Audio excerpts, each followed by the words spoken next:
Hello, welcome, नमस्ते, सत श्री अकाल। और मैं हूं खुशहाल जैन और welcome to the crystal concept. और आज हम लेकर आए हैं आपकी बहुत ही भारी शानदार डिमांड पर स्टैंडर्ड 9th का हिस्ट्री एंड पॉलिटिकल साइंस का सेमेस्टर 2 का क्वेश्चन पेपर। आज हम इसमें समझने वाले हैं कि किस तरह के क्वेश्चंस आपको पूछे जाते हैं और पेपर पैटर्न किस तरह से होता है। तो चलिए शुरू करते हैं। Question number 1 is there. Question number 1 में ए जो आपको पूछा गया है दैट इज आपको पता है, choose the right option and rewrite the sentence. देखिए बहुत से बच्चे क्या गलती करते हैं कि सिर्फ क्वेश्चन आंसर शीट में 1 लिखते हैं और उसके आगे जो भी इसमें से आंसर होगा वो लिख के आते हैं। इसके आपको मार्क्स मिलेंगे नहीं, क्योंकि यहाँ पे मेंशन किया है कि रीराइट करना है, आपको ये सेंटेंस वापस लिखना है। A completely Indian made nuclear reactor called Dhruva was started at. कहाँ पे हुआ था? ट्रॉम्बे, पोखरण, थुम्बा या श्रीहरिकोटा। फॉर 3 मार्क्स आपको जो है वो ये क्वेश्चन नंबर 1 का ए पूछा गया है, जिसमें आपको 3 एमसीक्यूज पूछे गए हैं।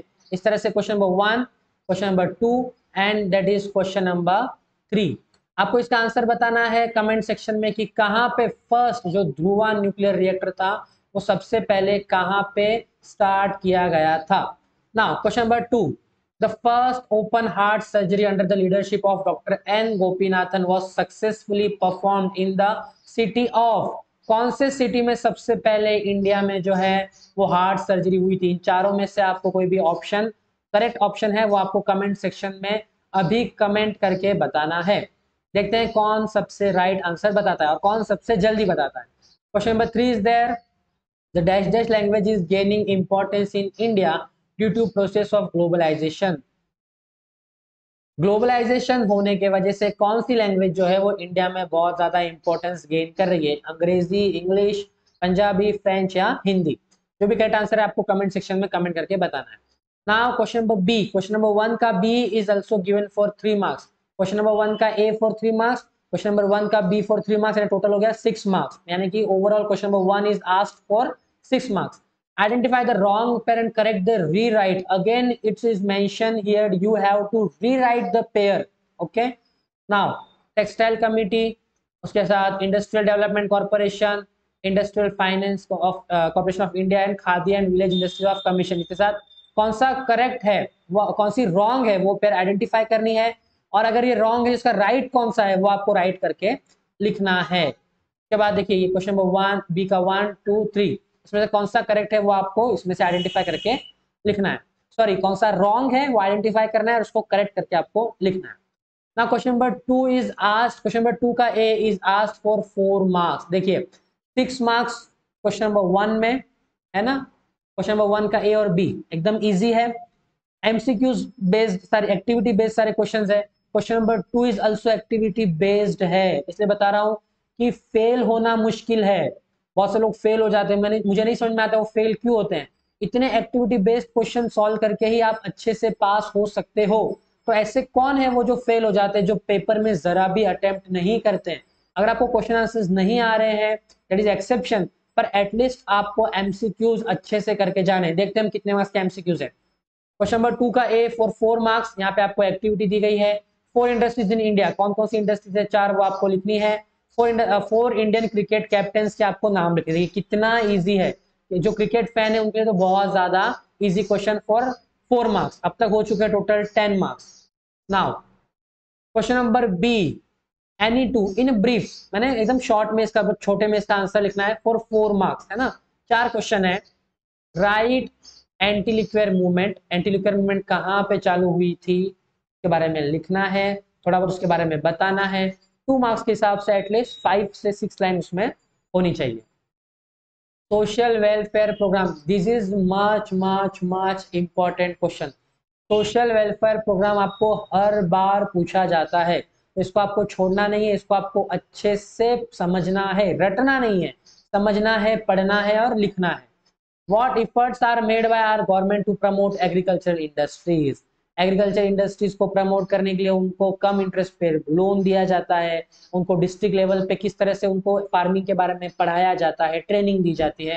गवर्नमेंट क्या क्या कर रही है एग्रीकल्चर इंडस्ट्रीज को प्रमोट करने के लिए? ये आंसर्स आपके बुक में एज इट इज गिवन है, आपको पढ़ना है, समझना है और अच्छे से लिखना है। इन तीनों में से आपको एनी टू करना है, it is given for 4 marks. Question number 3 is there, explain with reason, reason बताना है यहाँ पे आपको। Pandit Nehru establish atomic energy commission, Pandit Nehru ने क्यों ये किया? फर्स्ट लेसन के फर्स्ट पेज पे ही आपको दिया हुआ है, जहाँ पे पंडित जवाहरलाल नेहरू जी की फोटो है, उसके बाजू में इसका answer is given there. Question number 2, that is the tourism industry has developed a lot in India, India में टूरिज्म इंडस्ट्री क्यों डेवलप हुई है, उसके बारे में आपको पॉइंट्स लिखने हैं। each question for 2 marks, at least 4 to 5 points you have to write, and 6 point will be your examples. Example will not consider into points. Okay, points आपको अलग लिखने हैं, 4 points उसके मार्क्स मिलेंगे, और उसके बाद आपको 5th point में आपको examples लिखने हैं। Now question number C, the rural water supply scheme was started, rural water जो supply है scheme वो क्यों स्टार्ट की गई, इसके आपको रीजंस लिखने हैं फॉर 2 मार्क्स। आई होप आपको समझ में आ रहा होगा। नाउ क्वेश्चन नंबर 4 तो बहुत ही इजी आपको कर दिया है यहाँ पे। देखिए मैं पहले ही आपसे कह चुका हूँ कि फेल होना बहुत मुश्किल है, बहुत मुश्किल है। जो लोग फेल हो जाते हैं वो जरा भी अटेम्प्ट नहीं करते हैं। आपको थोड़ी सी मेहनत करनी है और आप पास हो जाएंगे। और अगर आप क्रिस्टल कंसेप्ट के वीडियोस देखते हैं, हमें फॉलो करते हैं, तो आपको सिर्फ पास नहीं होना है, आपको आपके क्लास में सबसे अच्छे नंबर लेकर आने हैं। और अगर आपको कोई टॉपिक हमसे पढ़ना है तो कमेंट सेक्शन में जरूर बताइए, हम उस टॉपिक को जरूर आपके लिए ले, जिससे आपको कंसेप्ट समझने में बहुत आसानी होगी। क्वेश्चन नंबर 4, ये पैराग्राफ पढ़ना है और बहुत ही आसान, 4 मार्क्स के लिए आपको ये पूछा गया है। ओके, यहाँ पे हम एक पेन ले लेते हैं पहले। हाँ, 4 मार्क्स के लिए आपको ये पूछा गया है, राइट। और इस पे आपको 4 क्वेश्चंस पूछे गए, पढ़ के इसमें आंसर देना, जो कि बहुत ज्यादा इजी है। इसमें question number 5, answer in brief any to. देखिए अब 4 क्वेश्चन पूछे हैं और एनी टू करने हैं, ईच फॉर 3 मार्क्स। तो पॉइंट्स इसमें एटलीस्ट 6 पॉइंट होने चाहिए और 1 पॉइंट होना चाहिए एग्जाम्पल्स के लिए। Okay, which industries in India are forest based, या फिर बेस्ड ऑन फॉरेस्ट, कौन सी इंडस्ट्रीज जो है वो फॉरेस्ट पर डिपेंड करती है, यानी कि क्या जंगल में बनती है? नहीं, जंगल से निकलने वाली चीजों से ही वो इंडस्ट्रीज चलती हैं। ऐसी कौन सी इंडस्ट्रीज हैं उनके बारे में लिखना है।